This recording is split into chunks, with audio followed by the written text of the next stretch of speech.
The Trapezoid of Terror is more of a place you want to go out and chill and have a sandwich.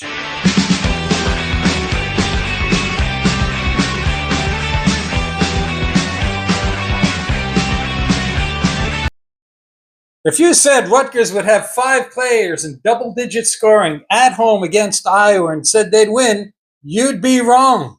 Rutgers loses to Iowa at home, 84-73. I don't even know what to say anymore. Now, going into this game, conventional wisdom, or maybe not, maybe just something that I kind of figure out, and other people, well, this would be an offensive game. Neither team is proficient at playing defense. Those Iowa teams typically like to shoot it and shoot free throws. And, Rutgers is, basically 2 guys on ball, creating their own shots, playing better offensive basketball than we have the past couple years, but not too great in the paint, not too great on defense. And we lose by 11 points on a late 8-0 run by Iowa to close out the game. Iowa now 14-10, 5-8 in the Big Ten. We are now below 500 for the first time this year at 12-13 and 5-9 in the Big Ten. Iowa, they just have our number. They've beaten us 8 out of the last 9 games. They lost 6 of the last 7 before coming into Piscataway, which led a lot of people to believe that we had a good chance in this game. And the usual suspects who report on Rutgers athletics, felt pretty good about this game. I wasn't so sure. Going into it, I thought we had to do some things that we don't do well, or at least consistently well, and that's shoot, particularly from 3, and then defend Iowa's 3-point shooting or overall shooting. And we did okay in that category. But nonetheless, Iowa comes away with a win. We start off with Jay Will and 4 freshmen. We got Jeremiah Williams, Ace Bailey, the 2 Dillons, and Lathan Somerville. And as luck would have it, I'm starting to get worried every game now when we get off to 10-2, 10-4 leads, because we don't seem to be able to handle prosperity well when we get off to those leads, whether it's against Michigan, Iowa, or Maryland. We had a lead in the Maryland game. Unless we gave it up, and we almost seem to do better when we have to scratch and claw to get back into a game. But we had 5 guys in double digits. Ace had 13, along with Jay Will, who got out of a little bit of a slump. And Tyson Acuff had 12 points. Dylan Harper, 11. J. Mike had 10 points. He was 4 for 6 from the field and 2 for 3 from 3. We are consistently and wildly inconsistent. Guys disappear. They come back. But, we start off well. After, 5 minutes into the game, we have a 10-2, 10-4 lead. We then, we eventually give it up. We fall behind 25-22. And then Tyson Acuff comes off the bench. He starts lighting it up with some threes. And, he gave us that spark. Jay Will, Zach, J. Mike hit some threes. So we kind of stretched out that lead to a 42-33 halftime lead. And Iowa wasn't being Iowa. They were 3 for 13 from the field, which is about 23%. We were over, I want to say we were 8 for 14. So we're like 57%. So the beginning of the game, it looked like, okay, we're doing what we need to do, and Iowa isn't. Question is, are we going to give it up and allow Iowa to come out in the second half and get hot? Because, they're not the kind of team that's, if they're going to get back into it, they're going to shoot their way into it. And it's what we needed to do. The other thing was, again, and this has happened 3 or 4 times this year, where the bench has been much more productive than the starters. And the bench added 42 points, I think 23 points came off the bench. And you need to see role players do well and be consistently productive. And they did a good job. At one point, I think our bench outscored their bench 20-4.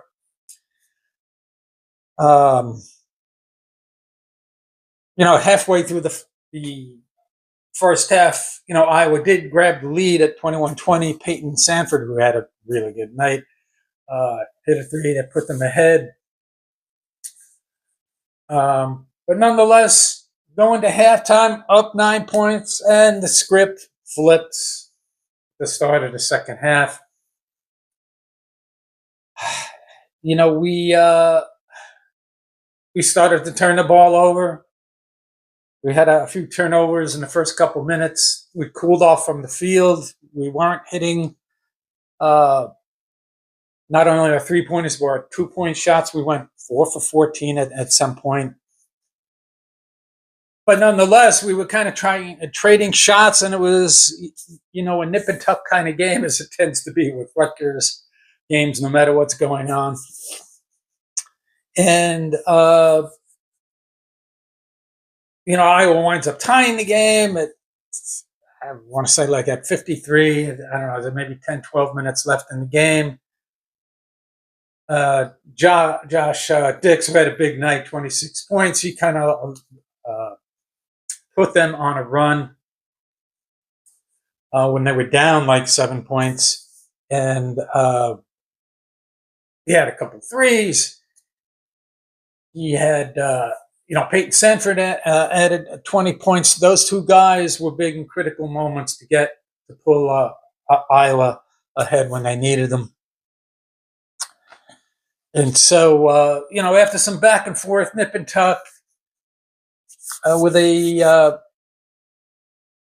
it was generally like a 3-point lead down with a few minutes left in the game. And then Sanford hits a layup with just under a minute left to put him up 5, 78-73.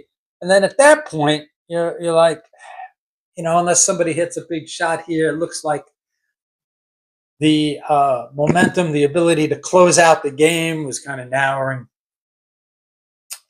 But, our rebounding down the stretch, wasn't good. And then Iowa hit some buckets and hit some free throws.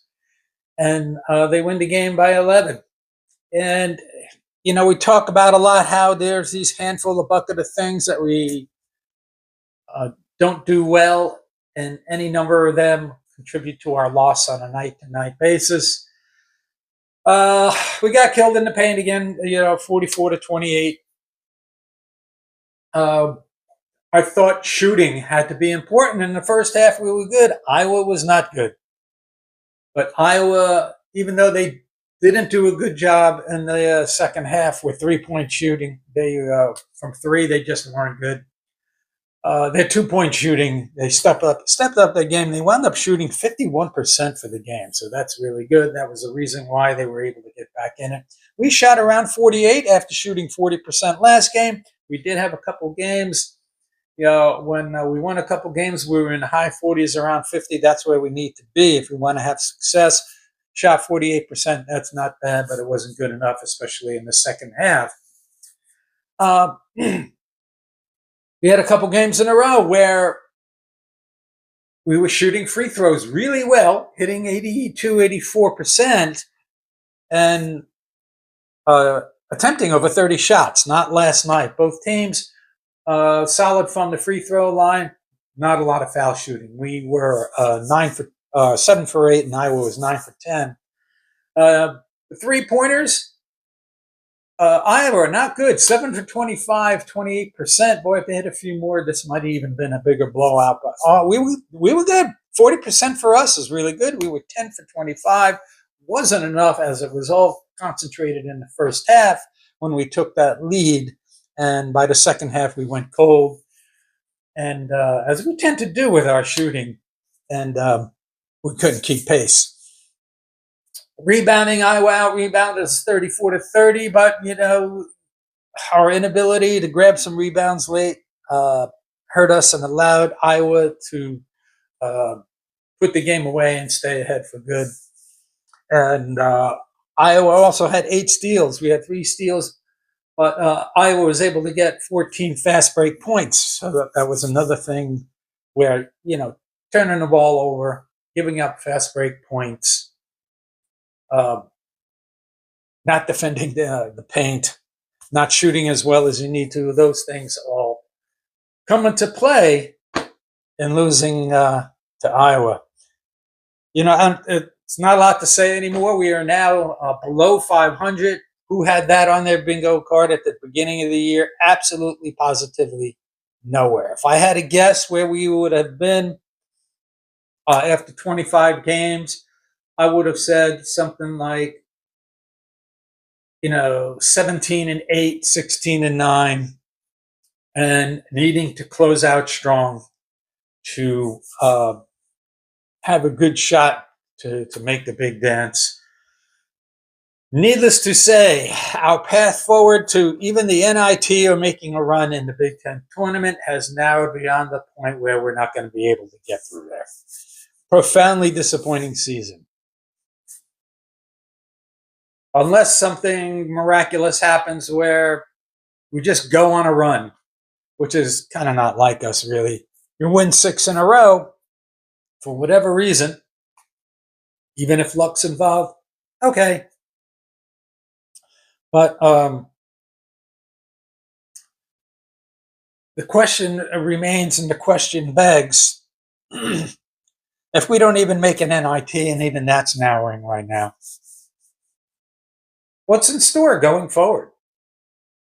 I mean, what's the team going to look like? I kind of like having I've talked about this a lot, where you're having 2 ball-dominant guys. The offense flowing and going through them, but the rest of the team isn't integrated. The parts are not integrated into good team basketball. We get out-assisted every night. What's it going to look like when you added 2 guys who are kind of players that we haven't had? We were a team built on defense, rebounding, teamwork, and grittiness. Going forward, could we have that kind of team again? Like the 2019 team, where, what were we, 20-11 with an 89th ranked recruiting class? What's it going to look like? We built Jay Will, I guess, would have another year. Tyson Aycup, he might have another year. I think he does. Lathan remains to be seen if he's going to be a guy that sticks around. This guy's probably going to be one of those guys that teams look at a potential grift from the portal. Dylan Grant, Durkak, J. Mike, Dortch, who hasn't been productive at all. Have no problem building around that, but those guys. But there's not enough defenders. If we want to play the kind of basketball that we can win with, we're going to need, first of all, we're going to need an inside presence. Agboli is a presence. You stick him in the middle, but he's not as productive protecting the rim as you'd like, and still gets beat quite a bit on the inside. So we need a rim protector. We need more wing defenders, a couple accurate shooters. I'm not seeing where going forward next year we can pull this team together into the kind of team that could be gritty and win at the arena formerly known as the Trapezoid of Terror. Is this the potential downslide and downfall of Steve Pikiell? We'll have to see. Like Coach Yano, good face of the program, not going to embarrass you, good guy, says the right things, positive influence. At some point, you have to start winning. And when you have 2 potential top 5 lottery picks not only don't get to the tournament, not only get to the NIT, but you're below 500. It's not like the old days where they would have been patient and stuck it out. We'll see where this goes, especially when we have to not much talk about an athletic director, but we'll see where all of this goes. Apparently, Greg Schiano is he's essentially got a job for life. Mike and Richie from Night Report talk about that a lot. But more good news. We lose 4-star running back commit Jalen McGill out of South Carolina. Kind of a surprise. Usually you get some chatter about these things leading up to it. But it just kind of came out of the blue, and it didn't take very long. All along, when you were looking at the projections of where he would go, South Carolina, by most of the recruiting sites, had him, locked in. So maybe that's still where he goes, or somewhere in the SEC. My guess is it's going to be NIL involved, opportunity to play closer to home, and there's likely an availability that came up for him that wasn't there originally. That might get a little more of the bag. That's those are the things that kind of make sense. People just don't all of a sudden decide, okay, I'm gonna after just a few weeks, I'm gonna decommit and go somewhere else. Usually, there are some circumstances that lead to that, and we all know what those are. Some people might say the running back, we're good at running back. And we've done well with 3-star running backs in the past. Kyle, did he start off at 2? He might have started off at 2, but, Kyle, Brian Leonard, Ray Rice. So I have faith that we'll find a guy that will fit what we want to do. We have Antoine Raymond. We got Jay Sean, Terrell Mitchell out of Somerville. Gabe Winovich, what's up with him? He hasn't really gotten much. He hasn't gotten many looks. And if I remember, he was a 4-star recruit. So hope we get some luck with some 4-stars. Although Antoine Raymond, I think, was 4-star as well. But nonetheless, it remains to be seen if you could replace Kyle. He was a leader on and off the field, gritty, determined, productive kind of guy, and it's hard to replace that kind of guy. We need to run the ball, and we need to be effective at it in order for us to have opportunities to win. Nonetheless, basketball is off to 17-8 Oregon this Sunday, I believe.